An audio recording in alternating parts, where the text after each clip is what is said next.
We always thought nightmares were just dreams, until the night my whole family faced something we could never explain.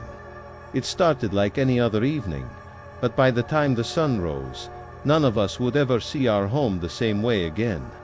If you've ever wondered what it's like when a nightmare becomes real, listen closely, because nothing prepared us for what happened that night.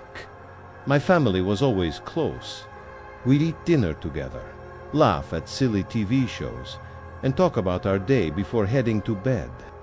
That night, everything felt normal. My parents were in their room.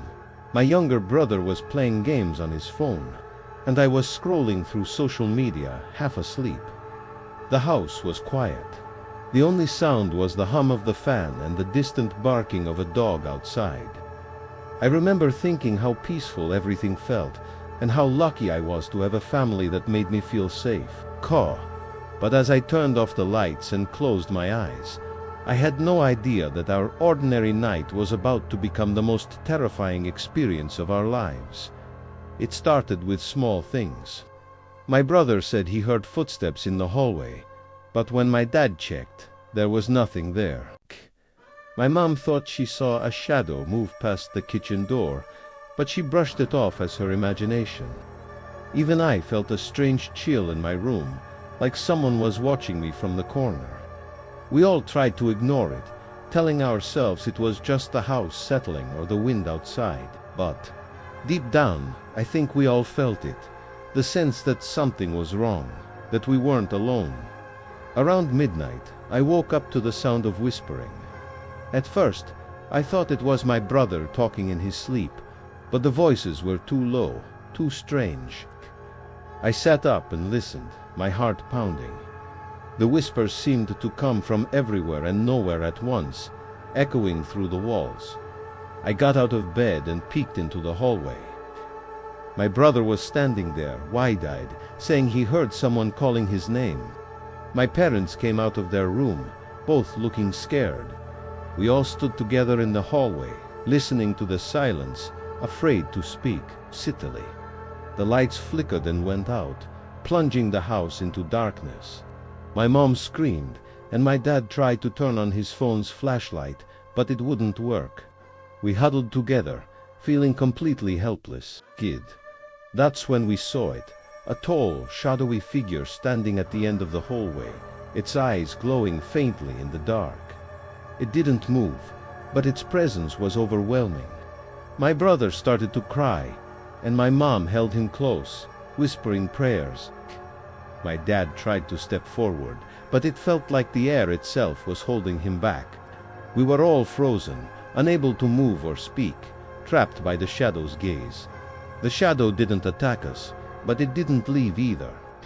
It just stood there, watching, as if waiting for something. The fear was suffocating. I tried to look away, but every time I closed my eyes, I saw its face, twisted, inhuman, and full of malice. My mom kept praying, my dad kept trying to move, and my brother clung to me, shaking. The house felt smaller, the walls closing in, and the air grew colder with every passing second. I started to wonder if we would ever escape, or if we were trapped in a nightmare that would never end.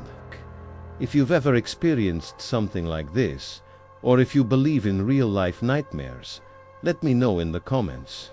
And if you want to hear more true, scary sleep nightmare stories, make sure to subscribe and hit the bell so you never miss a new video. Suddenly, the shadow began to move, gliding silently toward us. My dad tried to shield us, but he couldn't move. My mom's prayers grew louder, and my brother buried his face in my shoulder. The shadow stopped just a few feet away, its eyes burning into us. For a moment, it felt like time had stopped. Then, as quickly as it had appeared, the shadow vanished, leaving us in darkness and silence. The lights flickered back on, and we all collapsed to the floor, shaking and crying. We knew we had survived something evil, something that wanted to break us. We spent the rest of the night huddled together in the living room, too scared to go back to our rooms. No one slept. When the sun finally rose, the house felt different, emptier, colder, as if the shadow had left a part of itself behind. We tried to talk about what happened, but no one had any answers. My dad checked every door and window, but everything was locked. My mom burned sage and prayed in every room. My brother refused to sleep alone for weeks. Even now, months later, we still feel uneasy in our own home. Looking back, I realize nothing could have prepared us for that night. We always thought nightmares were just dreams, but now we know they can become real. If you've ever faced something you couldn't explain, or if your family has ever experienced a real-life nightmare, you're not alone. Share your story in the comments. I read everyone, and your experiences help others feel less alone. And if you want more true, scary sleep nightmare stories, don't forget to like, share, and subscribe. Next time you feel a chill in the dark, remember, sometimes the scariest things are the ones you can't see. And nothing prepares you for when your family faces a real-life nightmare. Thank you for watching. Stay safe, sleep lightly, and remember, the darkness holds more than just shadows.